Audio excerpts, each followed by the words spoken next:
Assalamualaikum warahmatullahi wabarakatuh. Saya Sandi Setiawan. Pada video kali ini saya akan membahas mengenai proses bending pada teknik pembentukan logam. Nah, lalu apa sih yang dimaksud dengan bending tersebut? Bending merupakan suatu proses pembentukan logam dengan cara ditekuk. Nah, pada proses ini material akan dilakukan suatu gaya dengan cara ditekuk. Maka akan terjadi dua perlakuan pada benda tersebut, yaitu bagian dalam dan bagian luar. Bagian dalam akan bekerja suatu gaya tekan, sedangkan bagian luar akan terjadi suatu gaya tarik. Nah, contoh sederhananya pada proses bending atau penekukan material ini, ketika kita menekuk pergelangan lengan kita. Nah, pada saat kita meregangkan pergelangan tangan, lalu kita tekukan, maka akan terjadi dua gaya yang pada lengan kita, yaitu bagian dalam dan bagian luar. Bagian dalam akan terjadi suatu penekanan, sedangkan bagian luar yaitu akan terjadi suatu peregangan. Nah, sama halnya ketika proses bending pada suatu material. Nah, pada proses bending ini biasanya dilakukan suatu proses deformasi plastis, yaitu di mana proses deformasi plastis ini diperlukan agar setelah gaya dihilangkan pada material, maka benda tidak akan kembali lagi kepada bentuk asalnya. Nah, untuk proses bending sendiri dibagi menjadi dua, yaitu ada yang dimaksud dengan V-bending dan edge-bending.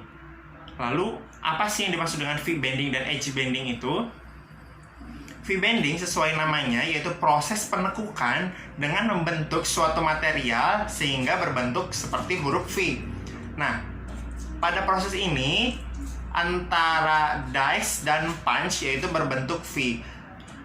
Punch akan menekan material pada dice sehingga akan berbentuk suatu sudut. Nah, sudut di sini bisa beragam yang dihasilkan dari V-bending ini, mulai dari sudut yang tumpul hingga sudut yang tajam.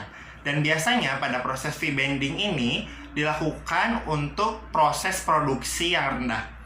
Yang selanjutnya adalah edge bending. Nah, edge bending ini sama seperti halnya V-bending, namun yang dihasilkan adalah sudutnya 90 derajat. Pada edge bending ini diperlukan beberapa komponen dalam pekerjaannya, yaitu ada yang dimaksud dengan pressure pad. Nah, pressure pad ini berfungsi untuk menahan material pada dice, pada ujung material pada dice, sehingga nanti punch itu akan menekan material sepanjang dice, sehingga nantinya akan terbentuk suatu sudut 90 derajat. Nah, namun sayangnya pada proses ini hanya dapat menghasilkan suatu material dengan sudut 90 derajat. Meskipun telah ditemukan metode yang bisa membentuk sudut lebih dari 90 derajat, yaitu dengan menggunakan wrapping dice, tapi sebenarnya kedua metode ini antara wrapping dice dan edge bending ini sulit untuk dilakukan dan juga biayanya mahal. Dan biasanya pada proses ini dikerjakan untuk produksi dalam skala jumlah yang besar. Dalam proses bending ini tentunya terdapat beberapa hal yang mempengaruhi, yaitu contohnya seperti force atau gaya tekuknya, lalu ada spring back atau kemungkinan kembalinya benda pada posisi semula, dan juga ada yang dimaksud dengan bend allowance atau penekukan yang diizinkan. Nah, bend allowance. Dan yang pertama adalah bend allowance. Nah, bend allowance apa sih yang dimaksud dengan bend allowance? Bend allowance itu jadi ketika kita menekukan suatu material. Nah, kita harus mengetahui terlebih dahulu ukuran panjang awal dari material tersebut sebelum dilakukan suatu penekukan. Sehingga ketika material tersebut ditekuk, maka akan menghasilkan suatu benda yang sesuai ukurannya mengenai panjangnya.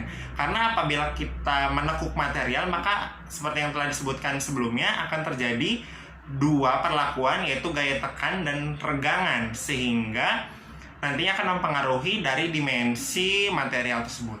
Nah, hal tersebut dinamakan dengan bend allowance. Yang kedua ada yang dimaksud dengan spring back. Nah, spring back seperti yang disebutkan tadi sebelumnya, spring back merupakan kemungkinan terjadinya kembalinya suatu benda setelah dihilangkan gaya. Nah, spring back ini harus diantisipasi karena tentunya tujuan dari pembentukan bending ini untuk menekuk benda kerja pada posisi plastis sehingga tidak diinginkan suatu benda tersebut untuk kembali pada bentuk semula. Nah, maka dari itu proses spring back ini harus diatasi. Nah, untuk perhitungannya dapat dilihat pada rumus sebagai berikut ini.